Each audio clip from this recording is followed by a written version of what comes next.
Hello बच्चों, let's first read the question. तो question में हमें क्या दे रखा है? The number of alpha particle deflected by Ca20 is 40। Find the number of alpha particle deflected by the Zn30। तो question में आपसे क्या पूछ रहा है भाई? Number of alpha particle deflected by Ca20 तो आपको 40 दे रखा है। अब आपके पास क्या है कि आपने जिंक 30 को यूज करा, तो उससे कितने अल्फा पार्टिकल डिफ्लेक्ट होंगे ये आपसे क्वेश्चन में पूछ रहा है। तो इसमें क्या होगा बच्चों? नंबर ऑफ अल्फा पार्टिकल को हम लोग रिप्रेजेंट करेंगे एन से, है ना। और यहाँ पे क्या दे रखा है? 20। तो ये आपका एटॉमिक नंबर दे रखा है जिसको हम लोग रिप्रेजेंट करते हैं जेड से बच्चों।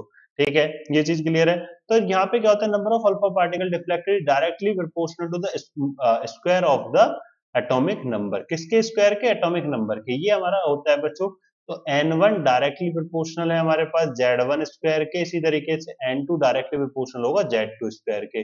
तो n1 अपॉन में n2 बराबर क्या आ जाएगा? z1 स्क्वायर अपॉन में z2 स्क्वायर।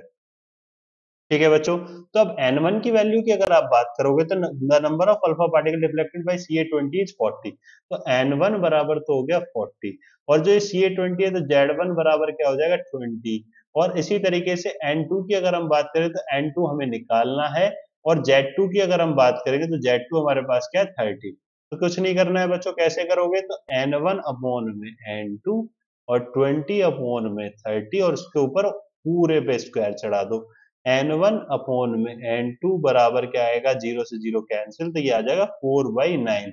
क्या आ जाएगा बच्चों? 4/9। तो n2 बराबर आ गया 9 मल्टीप्लाई में n1 अपॉन में 4। तो अब यहाँ पे क्या है? 9 मल्टीप्लाई में अगर आप देखोगे कैसे करोगे बच्चों? तो 9 को मल्टीप्लाई करो n1 से, तो n1 आपके पास कितना है?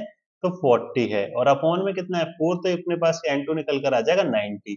तो यहाँ पे क्या दे रखा है? 100 दे रखा है, गलत है बच्चों। 9 दे रखा है, गलत है बच्चों। 17 दे रखा है, गलत है। 90 दे रखा है, बिल्कुल सही है। So correct answer will be the option C. I hope understand it very well. Thank you.